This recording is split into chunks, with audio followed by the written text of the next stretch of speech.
नमस्कार दोस्तों, मैं सीमा आप सभी का स्वागत करती हूं अपने चैनल राधा कृष्ण ऑफिशियल में। कैसे हैं आप लोग? उम्मीद करती हूं कि आप लोग स्वस्थ और मस्त होंगे और अपने अपने ज़िंदगी में खूब खुश होंगे। तो ये बताने के लिए कमेंट बॉक्स में जय माता दी ज़रूर लिखें। तो चलिए दोस्तों, इस वीडियो में हम एकादशी व्रत का कथा सुनेंगे। अगर आप लोग एकादशी का व्रत किए हैं तो आप लोग इस कथा को ज़रूर श्रवण करें। तो वीडियो के लास्ट तक आप लोग ज़रूर बने रहिएगा। तो चलिए कथा को स्टार्ट करती हूँ। अम्बरीश नाम का एक राजा था जो एकादशी के व्रत करता था। एक दिन अम्बरीश ने एकादशी का व्रत किया और द्वादशी के दिन भगवान श्री हरि के लिए उन्होंने अपने हाथ से गेहूं को पीसा, आटा को गूथा और रोटी बनाकर, सब्जी दाल बनाकर भगवान को भोग लगाया। अम्बरीश भगवान से इतना प्रेम करते थे कि वे दूसरों के आटे को दिए हुए भोग भी नहीं लगाते थे। इतना बड़ा राजा होने के बाद भी अम्बरीश खुद भगवान के लिए भोजन बनाते थे, बर्तन धुलते थे, भगवान का वस्त्र धुलते थे और भगवान के द्वार पे झाड़ू भी लगाते थे। अगर आप मंदिर में झाड़ू लगाते हैं तो वो भी एक प्रकार का भक्ति है। अगर आप खाना बना रहे हैं किचन में तो वो भी एक प्रकार का भक्ति है। लेकिन हाँ, ये सोच करके खाना बनाइए कि हाँ, ये मैं भगवान के लिए बना रही हूँ। या झाड़ू भी लगाइए तो ये सोच के लगाइए कि आज भगवान मेरे घर आएंगे। जो भी कार्य करें उसमें अगर भगवान का स्मरण करके करते हैं तो ये भी एक प्रकार का भक्ति ही है। तभी अम्बरीश जी जब गेहूँ पीसते और पसीना निकलता तो पसीने में डूबे हुए अम्बरीश जी भगवान का चिंतन करते करते गेहूं को पीसते और पसीने में डूबे रहते। तभी भगवान ने ये सब देखा और भगवान आ गए धरती पर और अपने पीताम्बर से अम्बरीश को हवा देने लगे। जब अम्बरीश ने आंख खोला और देखा कि ये हवा कहाँ से आ रही है, तब भगवान वहीं पे बैठे थे। जब अम्बरीश ने आंख खोलकर देखा तो भगवान, आप मुझे हवा दे रहे हैं, मुझे पापी बना रहे हैं, मुझे नरक भेजेंगे क्या? तब भगवान बोले कि अम्बरीश, तुम मुझसे इतना प्रेम करता है कि मेरे लिए तो बैकुंठ में भी मन नहीं लगता है तेरे बिन। इसलिए मैं तुम जैसे भक्तों के दर्शन के लिए मैं पृथ्वी लोक पर आ जाता हूँ। तभी नारद जी वहाँ पे आ गए और नारद जी ने भगवान को बोले कि आपको क्या है, आप तो स्वतंत्र है, आप तो जब जहाँ चाहेंगे वहाँ जा सकते हैं। तभी भगवान ने बोला, नहीं, मैं स्वतंत्र नहीं हूँ, मैं भक्तों के अधीन हूँ। अगर मैं भक्तों के अधीन ना होता तो मैं गोपियों के इशारे पे नहीं नाचता, सिर्फ एक कप छाछ के लिए। तभी वहाँ पे जब एकादशी का व्रत किया अम्बरीश जी ने और द्वादशी को ब्राह्मण को भोजन करा रहे थे, तभी वहाँ पे दुर्वासा ऋषि जी आ गए। दुर्वासा ऋषि बोले कि मैं भी भोजन करूँगा। तब अम्बरीश जी बोले कि ठीक है, आ जाइए। तो उस दिन तब दुर्वासा ऋषि स्नान करने के लिए नदी में चले गए। जब तक दुर्वासा ऋषि नदी में स्नान करने के लिए गए, तब तक जिस दिन पारण था उस दिन द्वादशी तिथि थोड़ी ही समय के लिए लगी थी, 5 या 10 मिनट के लिए।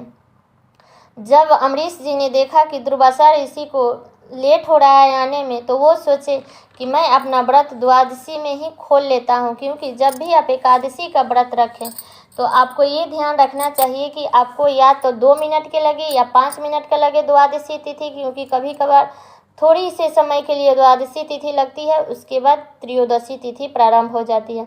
तो आपको इस बात का ध्यान रखना चाहिए कि हाँ, हमें एकादशी का पारण हमें द्वादशी में कर लेना चाहिए। और एकादशी का पारण हमेशा आप चावल खाकर ही तोड़ना चाहिए, क्योंकि द्वादशी का पारण चावल से ही किया जाता है।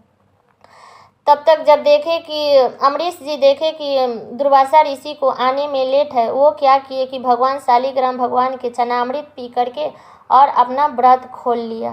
ये दुर्वासा ऋषि ने देख लिया। अब तो वो गुस्से में बोले कि तुम मेरे आने से पहले ही भोजन कर लिया। गुस्से में अम्बरीश जी ने अपनी एक जटा उखाड़ी और पटक दी धरती पर। तब एक राक्षसी पैदा हुई। राक्षसी ने अम्बरीश जी को मारने के लिए चली। तब तक अम्बरीश जी को रक्षा करने के लिए श्री हरि विष्णु ने अपना चक्र दिए थे, क्योंकि अम्बरीश जी बहुत बड़ा भक्त थे। जब राक्षसी ने आई अम्बरीश जी को मारने के लिए, तब सुदर्शन चक्र ने अम्बरीश की रक्षा करते हुए उस राक्षसी को मार डाला और सुदर्शन चक्र ने दुर्वासा ऋषि को भी मारने के लिए दौड़ा। तभी दुर्वासा ऋषि ने भागने लगे और भागते भागते शंकर जी के पास गए। तो शंकर जी से बोले कि बचाओ शंकर जी। तब शंकर जी बोले मेरे से पंगा लिया होता तो शायद मैं बचा लेता, लेकिन तू भगवान श्री हरि विष्णु से पंगा लिया है, इससे तुम्हें कौन बचाएगा।